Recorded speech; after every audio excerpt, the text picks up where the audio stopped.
Since kayo po ay malakas po sa Senado, baka pwede pong sila pong sabihan ninyo dahil wala po tayong counterpart sa Senado. Tapos na po tayo sa amendments natin.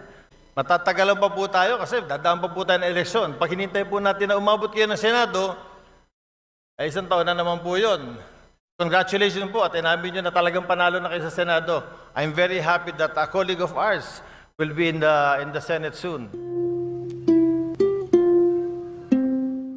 I rise today on a different matter, a critical matter concerning Section 21 of Republic Act number 9165, or the Comprehensive Dangerous Drugs Act of 2002, which mandates the inclusion of media representatives as signatories in the inventory of confiscated drug-related items. While this provision was crafted to enhance transparency in anti-drug operations, I submit that it is time for us to revisit and devolve this responsibility to better suited entities, Mr. Speaker. The inclusion of media representatives represents or presents significant challenges and risks. Media practitioners who are civilians are placed in potentially life-threatening situations when required to participate in such operations. Exposing them to these risks compromises not only their safety, but also that of their families, Mr. Speaker. Moreover, involving media representatives in law enforcement tasks raises concerns about their independence and neutrality. Journalists are meant to act as impartial watchdogs of government actions, holding public officials accountable from an objective stance. Requiring their direct participation, Mr. Speaker, in these operations undermines their role and may cast doubt on their credibility and impartiality. It is imperative that we devolve this responsibility to more appropriate witnesses who are already empowered under the law. Section 21 of RA 9165 already mandates the presence of Department of Justice representatives and barangay officials as witnesses in this process, Mr. Speaker. These individuals are better suited to fulfill the role of ensuring transparency and accountability in documentation of confiscated drug-related items. Additionally, we can enhance existing safeguards to further promote transparency without involving media personnel. Like comprehensive video documentation can serve as a reliable and tamper-proof record of the inventory process, ensuring accountability without requiring physical witness to be present in dangerous environments. Increased training and oversight for DOJ and barangay representatives can strengthen their ability to act as effective witnesses. By devolving, Mr. Speaker, this responsibility to individuals already mandated and equipped for this role, we can preserve the safety of our media professionals, uphold journalistic independence, and maintain the integrity of anti-drug operations.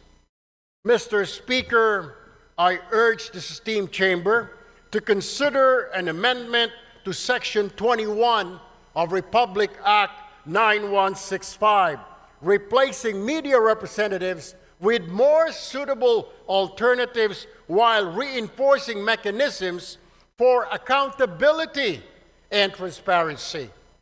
Let us act decisively to modernize this law and ensure its implementation aligns with our commitment to safety, justice, and good governance. Thank you, Mr. Speaker and my colleagues, and I look forward to our deliberations on this matter soon. Maraming salamat po, magandang hapon sa ating lahat. Thank you very much. Daghang salamat. Majority Leader. Mr. Speaker, I move that we recognize the Honorable Richard Gomez of the 4th District of Leyte for his interpellation. The Honorable Richard Gomez is recognized. Thank you, Mr. Speaker. Magandang hapon po sa inyo lahat. I'd like to find out if the good congressman from ACT Party List would like to answer some of my questions regarding his privileged speech.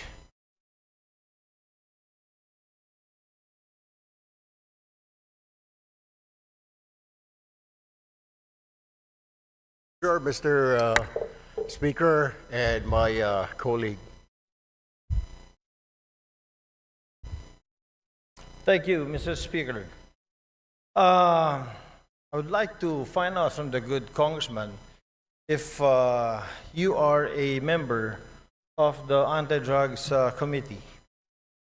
No, I am not, my distinguished colleague. I am not a member of any committee right now since I am part of the deputy majority group, Mr. Speaker. And if you are a what were you again, Mr. Speaker? Deputy Majority Floor Leader, Mr. Speaker. Deputy Majority Floor Leader.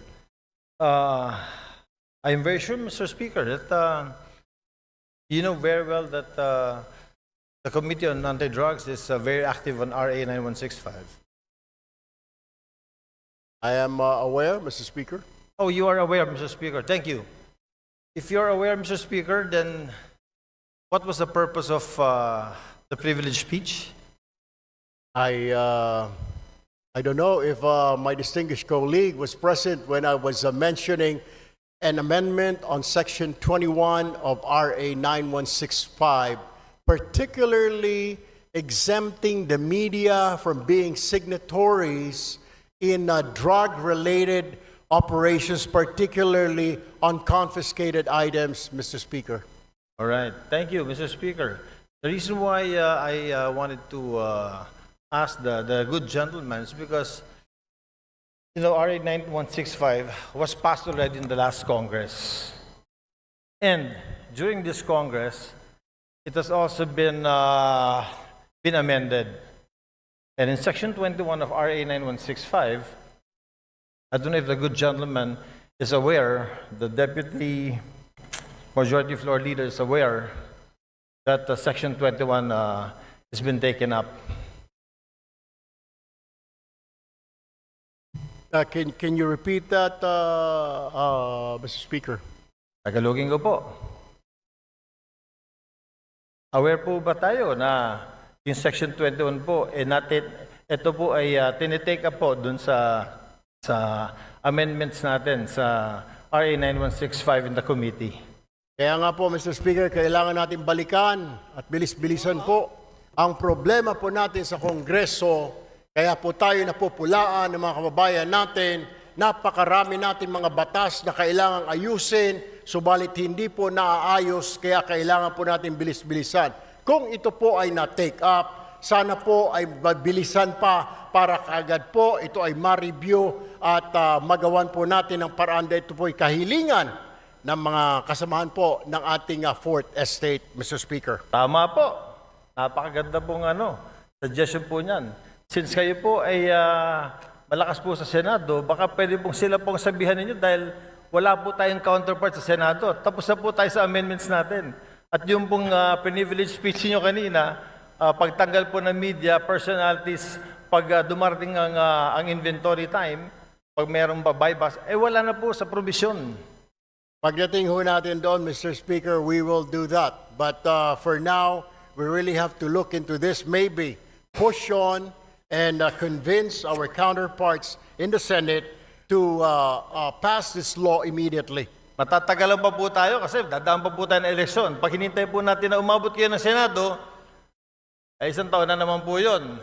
Congratulations po at inamin nyo na talagang panalo na kayo sa Senado. I'm very happy that a colleague of ours will be in the Senate soon. Pero ibabalik ko lang po, Mr. Senator, na ito pong hinihiling ninyo na tanggalin natin or i-amend natin sa Provision 21 of RA 9165, matagal na po naming tinabaho ito sa aming komite at tinanggal po talaga po namin to. Ang tanging hiling namin, katulad din ng hinihiling ninyo, sana nga po mapabilis natin ito sa Senado. Dahil sa Senado po, hindi ko alam, pero baka pwedeng kayo na po ang magsalita. Baka pwedeng kayo na mag-privilege speech. Pakisabi na bilis-bilisan po para itong hinihiling natin na ma-amend itong Section 21 ay matapos na. Alam niyo ho, I will just have to correct my colleague. Hindi pa po ako senador, Your Honor. Ako po ay isang mambabatas, ako po ay isang representative, hindi pa po ako senador. Do, tumatakbo po ako senador, nais ko lamang po linawin na ako po ay isang congressman. Correct. Ako po ay member ng ACT-CIS party list at hindi po ako senador. Baka ang inyo po ibig sabihin, yung aking po nakatatandang kahuya po, siya po yung senador. Pangalawa, kaya ako nga po pinapabilis-bilisan para marinig po tayo sa Senado. Nabilis-bilisan po nila dahil ito po ay hindi pa naman batas. Habang ito hindi pa po batas, ala hong saysay ang pagre-review, wala hong saysay ang pagtanggal ho natin ng section na yan, Section 21, kung hindi pa naman po ito batas. What I am trying to point out, Mr. Speaker, I guess we have to do something about it. And para marinig ko, kaya ho tayo nagka-privilege speech para marinig po tayo sa Senado. Now, we are waiting for the decision, Mr. Speaker. If I can only do a privilege speech in the Senate, then I will do so. Unfortunately, I'm still here, a member of 19th Congress, Mr. Speaker. Salamat. Salamat, Mr. Congressman. Sinabi ko lang po yung sinabi niyo na gagawin niya pagdating niyo po sa Senate, inulit ko lang. But Mr. Congressman, we do something about it. We have done something about it. In the committee level, ito pong Section 21 na hinihiling ninyo ay wala na po. Alam niyo ho, Mr. Speaker, ito po ay nasa committee level at tulad po ng sinasabi ko, kaya ko nga po I am pushing for it. Bilis-bilisan po natin. Marami po tayo mga batas na pending po ngayon. Hindi lang po itong 9165. Marami pong kailangang revisahin, reviewin. Ang kailangan lang po natin ay bilisan po dahil ang taong bayan ay nag-aantay po. At hindi po tayong ika nga ay pwedeng manahimik o kaya mag-relax dahil po nakatingin po sa atin ang ating mga kababayan at gusto po nila na bilisan ang pagpasa, pag-review, whatever, ang ng mga batas po natin, Mr. Speaker. Therefore, Mr. Speaker, I think the correct manifestation should be, since the requested section is to be amended, and it has been replaced already, Mr. Speaker, is that the correct manifestation should be, we request that the Senate should fast-track this House version of RA 9165. That, I think, is the correct manifestation, Mr. Chair.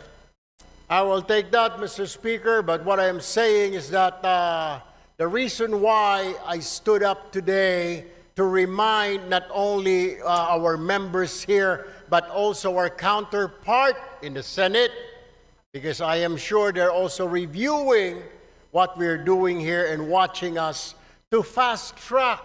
Kung meron man, kung nandyan na po sa kanilang mga kamay, na bilisan because we cannot dictate them.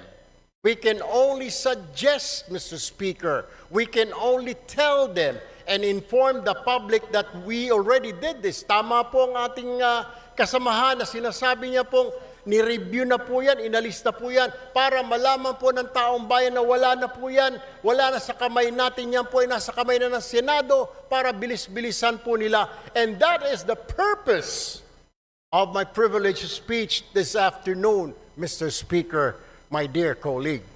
Sir. Thank you, Mr. Speaker. Oh, I thought amending Section 21 was the main thrust of the privilege speech. I didn't know it was to fast track the House version of 9165. But nevertheless, Mr. Chair, Yun na rin po ang hinihiling natin.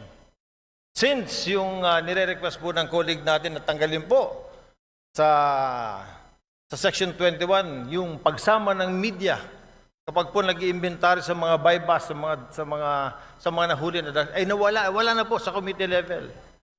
Wala na po, pumasa na po sa atin. Sana po, another privilege speech from our good colleague will tell the Senate, bilis-bilisan nyo naman, kasi binilisan na po namin. I wish I can, we will do that, Mr. Speaker, para makarating po itong ating mensahe sa kanila. Hindi naman natin pwede sila pong utusan, Mr. Speaker, kundi tayo lamang po ay pwede nating sabihin na nag-aantay po tayo. Kung naipasa na po natin dito sa Kongreso, then ang problema po ay nandoon. I guess we'll have to do or I have to make another privilege speech, Mr. Speaker. We shall await the next privilege speech. Thank you, Mr. Speaker. Thank you, Mr. Congressman. Maraming salamat po. Magandang hapon. Thank you very much.